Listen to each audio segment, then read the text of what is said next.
Welcome to Sensible Health Solutions, the show where we simplify health and wellness. Join your hosts, Hallie Fields and Dr. Scott Luper, as they share practical tips and expert insight to help you navigate common ailments, nutrition, and overall well-being. Tune in for straightforward advice that empowers you to live a healthier life. Good morning, Dr. Luper. Hello, Haley. How's it going? Good. It's going good. Good. Well, coming up here at the end of the month, you have a talk with the university. Every year you do a lecture for them, a part of their Healthy Living series. Healthy Living series. So where is this again? This is in the engineering building. Yeah, they have a lecture hall in the engineering building, third floor. I can't remember exactly what the number on the thing is. It's a nice room. The It's all set up. Usabelli Engineering Building. Yeah, it's all set on up the for first public floor. lectures. So there's docs from all around the community coming together and talking about some of their favorite things to talk about. And I've been fortunate enough to be asked to come back basically every year and do a talk. I'm really excited about this year's talk because honestly, it's what I do the most. Because I'm a general practice doctor. I treat everything that comes in the door. But the thing that I do over and over and over and over again is work on people's guts to get their other problem to get better. Yes. You know, the gut problems, you can understand if you had a gut problem and you'd be working on someone's guts to get their gut problem better. That sounds reason, that's logic. But their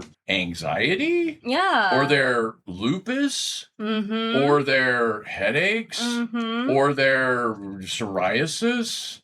I mean, what does that have to do with guts? Turns out a lot. Yeah. And each one of those. Usually patients come in here not knowing that it's their guts that need to be fixed, but they come in with all of these other downstream symptoms. So the name of the talk is Gut Feelings and How to Take Care of Your Microbiome or something like that. Yeah, and the gut feeling thing is related to the fact that the literature of medicine and studying microbiome is blowing up right now. There is a ton of energy going into this, and it's been very fruitful. Lots and lots of things are being discovered about the connection between our gut bacteria and our mood. Big time. Yeah, and a lot of this research is actually being done here in Fairbanks. Wow, amazing. There's a Dr. Bolt, Abel Bolt Ito. I may be murdering his name. I'm sorry. Names don't stick with me very well. But anyways, lovely fella is doing research on mice as a way to do drug research because it's hard to do drug research on people because people are complicated and they take a lot of money. Whereas mice are cheap and you put them in a little cage and And it takes a lot of medication for people, whereas mice probably not as much. True enough. Smaller doses, right? Anyways, the tricky thing is in treating mood problems in mice is figuring out what their mood is. You know, you can't do psychoanalysis on mice, But you can tell by behaviors. Are they nesting? Are they intermingling? Are they isolating? Are they showing aggressive behavior? Yeah, one of the things they figured out is if they're anxious, then mice tend to build bigger nests because they want more space around them. And so you could measure mice anxiety by taking their nest and putting it on a scale. Right. And just measuring how much it weighs. And there it goes. You've got anxious mice, they make bigger nests. If you got happy mice, well-adjusted mice, they make smaller nests. And then you could take the anxious mice and then, do various things with them and figure out how to help them. One of the things we've discovered, and this has been known for a long time, is that if your serotonin levels go up, you feel better about stuff. You're not so worried. Right. You're like, whatever, it's all good. And interestingly enough, 70% of your serotonin is produced in your gut. Yeah, except you got the number wrong. It's closer to 90%. Oh, okay. Yeah. Now, in theory, the canon is that serotonin is not available to your brain. It's prevented from getting in your brain by your blood-brain barrier. And certainly to some extent, that's true. The blood-brain barrier does block serotonin. Now, the fact is, some leaks. And there is, in fact, leakage going on. That blood-brain barrier, it's not perfect. It's not 100% perfect. There's breaks in it. They just occur. It's like anything else. It doesn't work 100%. And the degree to which there are breaks there, and those are mostly generated by inflammation. If the inflammation's high, there's lots of leakage.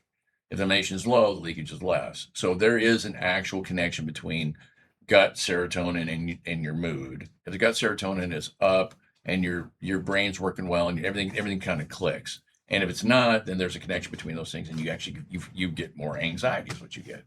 So it turns out one of the more effective ways to actually improve someone's health and their mood, but their health primarily, is to get their guts working better. And so we can get the right kinds of bacteria in the right proportions in your digestive system, then things tend to run better. And that's where a lot of the research is going on right now.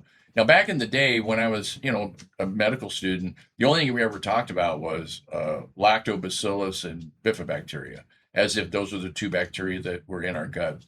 And it turns out that they're players for sure, but they're not the key players. Yeah, there's a whole bunch of other stuff that's actually more important. One of the most interesting facts that I love about the gut microbiome is that there are more cells in your gut bacteria than there are cells that make you human, which is more cells than tissues, more cells than bones, more cells than ligaments. Yeah. There's a lot of them. Amazing. We should not call them because they're part of us. Now, they're not us. They're genetically, they're disparate, but we are, in fact, a community. Yeah. We are, in fact, a community. And for us to be healthy, we need our community to be intact. And it's not as easy as you think. Now, it runs by itself, so you think it is really easy. But in today's modern world, it doesn't run They easy. make it really hard for us. So we, as a species, particularly in the first world countries, are losing our gut bacteria. The depth and breadth of types of bacteria that we have is less than it used to be. So if you actually just check and you just count all the different types of bacteria, there tends to run about 1,000 of them, but there's less now than there used to be. Okay. And people don't exactly understand why. Why is there less? But I know why. I'll just tell you right now. Well, it's without a doubt. It's because the amount of fiber and the types of fiber we eat are less. Because, I've been going on a rant here. I can't Go off. Our gut bacteria live on leftovers. Because if they don't have food, there's nothing to live on. They live on leftovers. So whatever we don't digest, that's what they get to eat. Now, if you digest food very poorly because your digestive system is weak, for whatever reason, because you're stressed maybe, or you're old maybe, or whatever. This could be any number of reasons. So your digestive system is weak. It's not literally digesting all your food. You're sending undigested food down.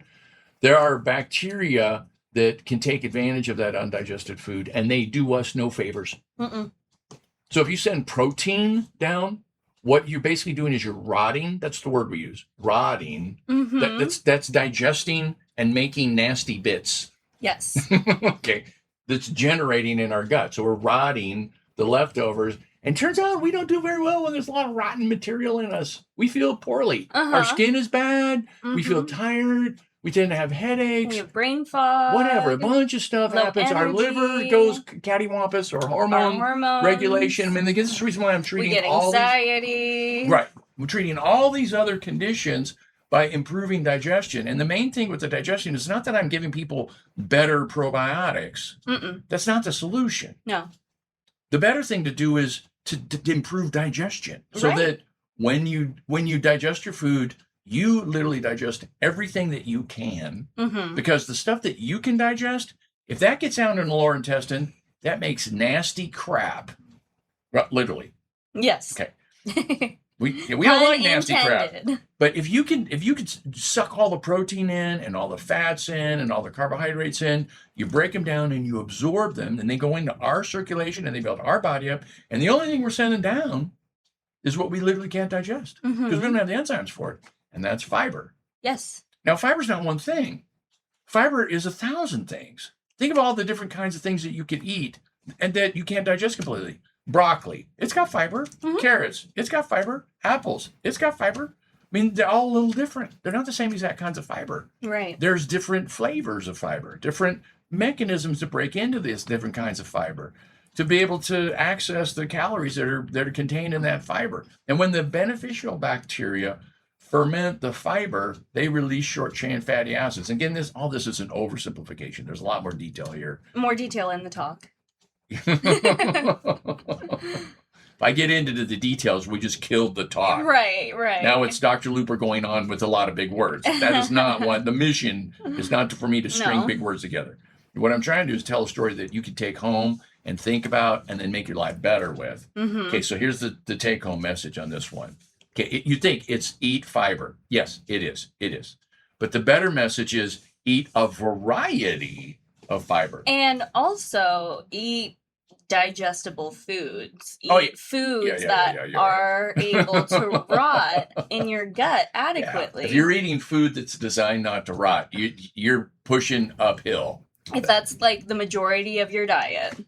Yeah, and food that's designed not to rot is the food that they sell at the grocery store. The shelf stable, the preserved, the package, the cakes, the pastas, the breads, the cured meats. They got to put stuff in these foods to keep them from rotting. Mm-hmm, the preservatives. And rotting is digestion. Yes. And so you keep them from rotting, you weaken our ability to digest them. So if you leave it on your counter for a few days and it starts to go bad, that's the food you want to eat. That's what you want to be consuming. Okay. Not the rotten stuff. I have a side tangent question. I'm reading this book by Dr. Josh Axe called Ancient Remedies. And in the introduction, he talks about antibiotic resistance and how it is probably the scariest thing that our future generations are looking at in regards to medicines, in regards to digestion. Yeah, because if we can't treat infections, then we're going to die of infections, like they did in the old days. Basically, we've just been given so many antibiotics, our bodies have become resistant to it. They can overcome these antibiotics. Well, what he found in several studies was that the more antibiotics a person would take years prior, the more susceptible they were to cancer. Now, my question is the more antibiotics one takes leading a trickle-down effect of this reduced amount of bacteria in our gut? Yes. Okay. Now, it's not like one thing is causing this. Right. There's probably 50 things. Yeah, along with our food and along with our activity levels. Yeah, so the gut bacteria is part of this. Mm-hmm. One of the effects of having bad bacteria is you get an increased risk for cancer. The number one cancer you have increased risk for is colon cancer. Yeah, and they are now coming out with lots of research to scare us that our generation, my generation, and younger are about 60% more susceptible to colon and intestinal cancers. Yes, unless you got a healthy microbiome. Right. And then you don't. There is no increase. So it's not like it's a generational thing. It just happens to be a lifestyle thing. Right. There's more and more people eating more and more, packaged food because it's convenient, it's cheap, it's easy, it's tasty. My 10-year-old would live on packaged food if he could because he just loves it. It's designed to appeal to our basic instincts. It really is. The salts and fats. Yep. And Yep. Sugar, salt, and fat. Sugar, salt, and fat. You put those three things together, and that is what we're looking for. Mm-hmm. Back in the caveman days, those were in short supply, and those were always markers of high quality. Yes. If you had a food that was high in sugar, salt, or fat, you were going to survive. You found something that was fabulous, and your brain would reward you and say, more of that. Mm-hmm. That whatever you got, those rabbits, those are good. Those rabbits. Go get more of those, right? Or those apricots, those are fabulous. Mm-hmm. You got to remember where that apricot tree is because we want more of those. Yes, this is where we camp. Yeah, and you get rewarded, and your brain says you did a good job, well done, right? Well, now when Patrick goes looking for my lovely son goes looking for something good, he gets rewarded because he found Skittles, and the Skittles don't have any fiber. There's no fiber whatsoever. So he's getting fake signals. Now, in nature, what that would have been associated with is a berry. Mm-hmm. And that berry would have come with fiber. It would have come with carbohydrates for sure. It also would have come with anthocyanins and a bunch of other stuff that are anti-inflammatory. And what that would do is lower our risk of colon cancer. Mm-hmm. And the Skittles are increasing our risk of colon cancer. And I have nothing against Skittles. Skittles are lovely. They're tasty and delicious. I'm a fan of Skittles.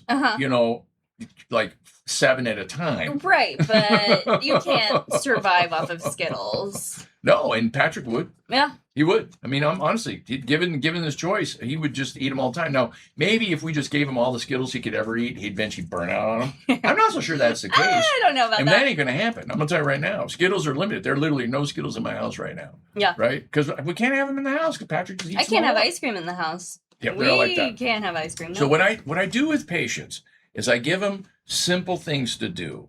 Not easy necessarily. Simple is not easy always, but simple is easier than complicated. And so what I have them do is I give them a target. I say, I want you to eat 30 different kinds of fruit or vegetable in a week. That doesn't seem easy. No, it's not. It's not. It's easier than you think.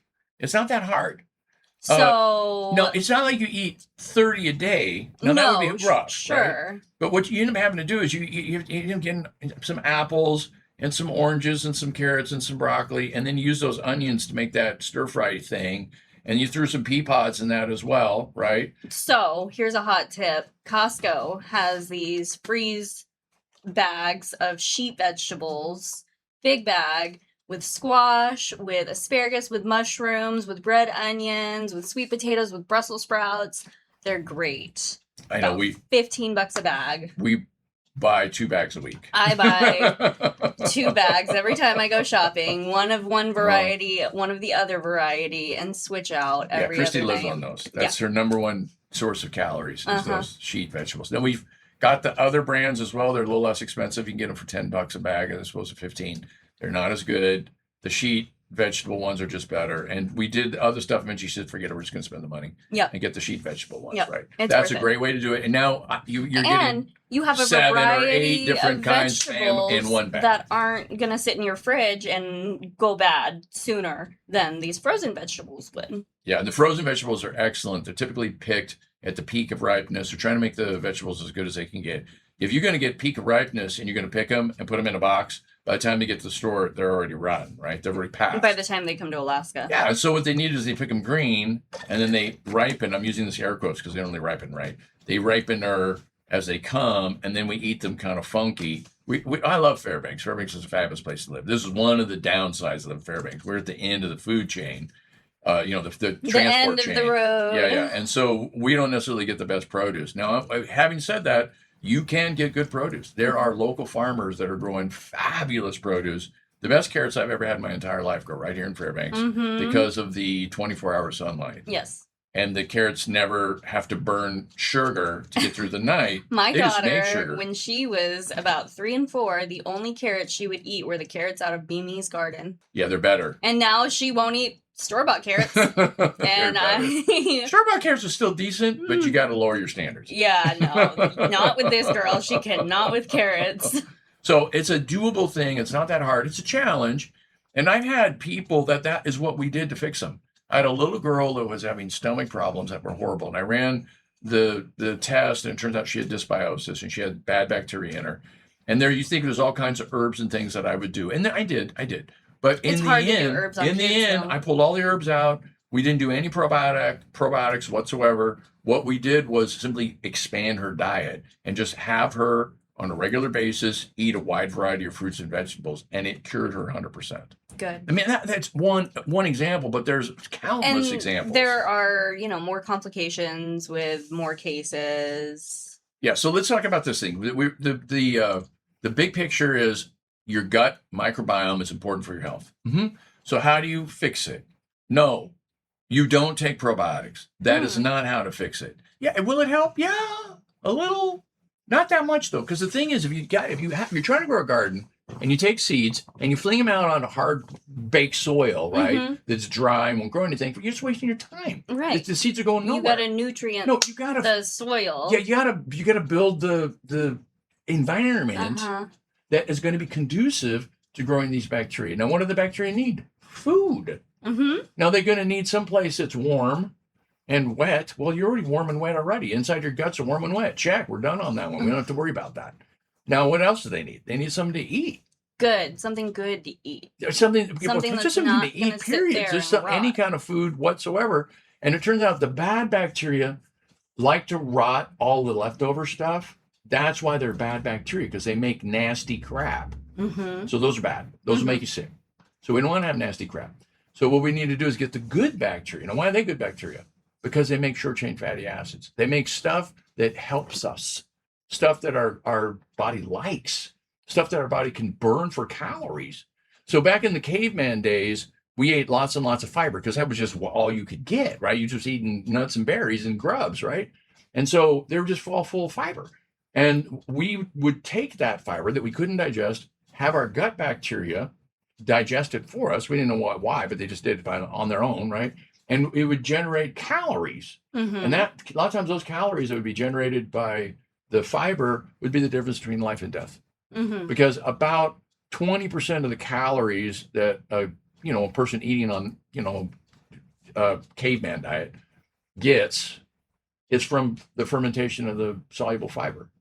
So a lot of times these fruits and vegetables, they have some calories in them, but they just have a lot of fiber. I mean, celery is a classic example. Celery doesn't have much in the way of calories in it. It's got a lot of fiber. Yeah, you burn more calories eating celery. No, you don't. Oh, that's a myth? That's a myth. You do not burn more calories eating celery than you get from celery. Because here's the reason. The fiber goes into the system, feeds the beneficial bacteria. The bacteria break it down and they release short-chain fatty acids. So the calories you're getting from celery isn't from eating the celery, it's from fermenting the celery. Now, we're not unique on the planet Earth for doing this. In fact, we don't even do a very good job of it. Moose do a way better job. Cows do a way better job. Ruminants, these animals that have all these multiple stomachs, they extract way more calories out of their food. You think about a moose, they're huge. They're 2,000 pounds. They're as high as the top of my head at their shoulder. I mean, these are big animals. They're living at 40 below outside every day. Yes. Day and night. Yeah. How do they generate enough? A lot of calories. Yeah, how do they generate enough calories to stay alive? Oh, I know how they do it. They eat twigs. Bark. They eat bark. Of all things in the world. They eat the little ends of the branches. Now, I couldn't live on those ends of branches. I'll tell you right now, I could eat them all day long and I would die. Yeah. I can't handle it, but they can. They're experts at this fermentation thing. What they are homes for bacteria. Their bacteria keep them alive. What they do is they live on the product of fermentation. So if you take a moose and their gut bacteria change with the season, in the wintertime, they're used to eating twigs. In the summertime, they're used to eating green plants. So if you take a regular moose whose gut has changed to living on twigs and you feed them green plants, they'll die. They'll starve. Their gut bacteria can't handle it. Did you know that? No. Yeah, they have to eat the right diet for the right time of year. Otherwise, they don't survive. Okay. That's how finely tuned the system is. So we are kind of like moose. We're not exactly like moose because we eat a wider variety of foods. And we're not living outside at 40 below. And we're not living outside at 40 below. So our bodies haven't really been designed to take those extreme climates and to preserve what we're eating in a way that sustains us longer. Yeah, we can't live outside like moose do. I admit that. But we are not as far away from moose as you think because we also require fiber to stay healthy. Yes. If we don't have that fiber, our guts go bad, our hormones go cattywampus, our inflammatory processes get out of regulation. We tend to die of heart attacks and strokes. We get moods. We feel horrible. We wonder what the purpose of life is because we feel bad. And then the mice make bigger nests because they're all anxious. So I had dinner with a friend the other night who shared they don't eat vegetables. And I'm like, where do you get your fiber? And they said fruit. Yeah, there's Is that adequate amount of fiber? Here's the thing about people. People have an amazing ability to live on a wide variety of stuff. There are people who live on meat. Yeah, carnivore. They have a carnivore diet. Now, most of the time, those people do not live on meat for very long. Okay. I know those people. And then for a while, I feel great. And then, how do you do it? I went off that diet. I couldn't do it. Yeah. Usually, how long does that take? About 3 months. Okay. A year is about the longest I ever see anybody stay on a carnivore diet. Now, the Eskimos, the natives, the Inuits, Eskimos is probably the wrong word to use. The natives, that's all they had to eat. And so their bodies adjusted to living on meat. But come summertime, they could get other stuff. Right. They would eat up whatever they could get, is what they did. And, once you go through a few generations, you kind of get settled into a diet and our bodies adapt and are able to do just about everything we need. So there was, you could actually pull this thing off, but it's not necessarily easy, and particularly not in our time, not in the way we live. Now, the quality of meat that we have access to. You're not going to go to the grocery store and get high quality meat. I'm sorry to say. No. It's hard. Yeah. You can do it, but you're going to have to search around to get. And you're going to have to pay. And you're going to have to pay. Mm-hmm. So it turns out that the best quality diet you can get for the general population is going to be a diet that has adequate amounts of protein in it, because we need protein. We just definitely need protein. You can be a vegetarian, but you got to find a good vegetarian sources of protein. Beans and nuts and stuff like that. And you're going to need to get fiber in the form of fruits and vegetables. Now, can you just eat vegetables and never eat fruits? Yes. Can you live well that way? It's hard, but you can do it. There's some things that are hard to get. Vitamin C is not as high, but anyways, there's ways to work around that. The anthocyanins tend to be a problem as well, but there's ways to work around that. And you could live on fruits and not vegetables. Same story. There's some problems with that. You're going to tend to be running on thinner ice. Yeah. But you want to make sure you got ample amounts of everything. Then it's better to have this wide variety diet. I mean, honestly, human beings are better as omnivores. It's just easier. For me, I'm not trying to pitch some kind of religion in terms of diet. I'm just trying to figure out how to maneuver people in such a way to be healthy. With people's bodies. The experience I'm trying to shoot for myself personally is for folks that come back in, I say, how you doing? They say, I feel great. I feel great. How do we do that? And I could tell them all this complicated stuff, but then I just buried them. Forget it. I don't want to do that. I want to make it simple. Yeah. So I tell them, I want you to eat 30 different kinds of fruits and vegetables in a week. Okay. And now you're going to have to start thinking about, what can I eat? I'm going to have to try new stuff. And it's going to, it's going to be a lifestyle change, but it's not particularly hard. And you just got to keep track. So the best way to keep track is either you got a little notebook, or you keep it on your phone, or you take one of those little sticky notes with a magnet on the back, put it on your refrigerator, and every time you eat a vegetable, you put a line on it. You check it. Yep. Yeah. 1, 2, 3, 4, 5. You do a slash across it. That way you can tell whether you get to 30 or not. And at the end of the week, you go, woo, I got there, right? Or you come up short. You think, how can I fix this thing? And you run that for 3 weeks, and then you got to have it. Now you just kind of buy vegetables. You're learning to do this thing. You learn how to get the sheet pan vegetable bag from Costco, right? Yeah. And now suddenly you're getting all kinds of stuff you weren't getting before, and you're feeling better for it. And you come back, how do you feel? I feel great, Dr. Luper. I really do. My energy's better. I'm sleeping better. My weight's coming down. My headaches are gone or better, whatever the case is. My mood is better. All the way along the line, right? Mm-hmm. The reason why this whole thing about dysbiosis is blowing up and our microbiome, in terms of the research, is because it's helpful. Yes. It just really does work. Mm-hmm. It actually's got stuff to it. So I realize we're at the end of the show.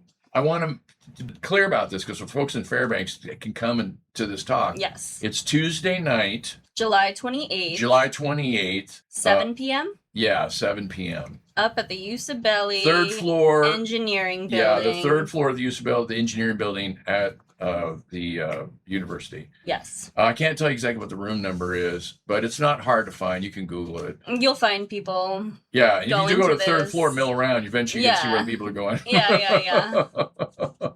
I like doing these talks. It's fun. It's always been fun. And it's always been very well received. Every year, we get so many patients from these talks. Yeah, and more than that, a lot of people can't necessarily come and see me for whatever reason. Mm-hmm. And I'm able to get out the word about how to be healthy to a larger group. Like we do the radio show, same thing. I mean, a lot of folks just can't come in for whatever reason. They don't live here. They don't live here. Their insurance isn't compatible. Whatever. The reasons, right? And so those folks need help too. So this is one of the ways we serve those folks. Now, you don't get the full meal deal on the radio or in a hour-long talk. Or a really customized treatment. Yeah, and you can't run the labs, and there's a bunch of other stuff that we need to do. But it's better than nothing. Mm-hmm. It's a good starting point. And sometimes it's a thing it's good enough to do it. I've had people come up to me later and say, Dr. Luper, I did what you said on the radio, and now my headaches are gone, right? Stuff like that. It happens with fair regularity. And I always feel good about what we do. So this is one of those things. Good. Yeah. Free. Free is a very good prize. So those listening and those interested, again, Tuesday, July 28th, 7 p.m. in the Usabelli Engineering Building on UAF campus, third floor. Yeah, and one of the things I'm going to do is I'm going to actually go into the different kinds of bacteria and what they do and why they're important.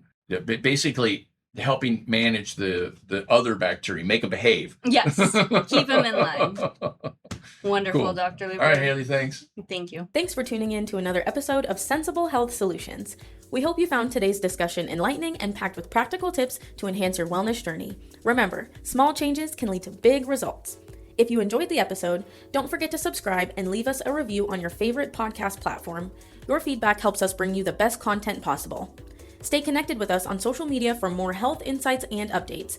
You can find us at Sensible Health Solutions across all social platforms. Until next time, stay sensible and stay healthy. This content is for informational purposes only and is not a substitute for professional medical advice, diagnosis, or treatment. Seek medical advice from a healthcare professional for any medical conditions.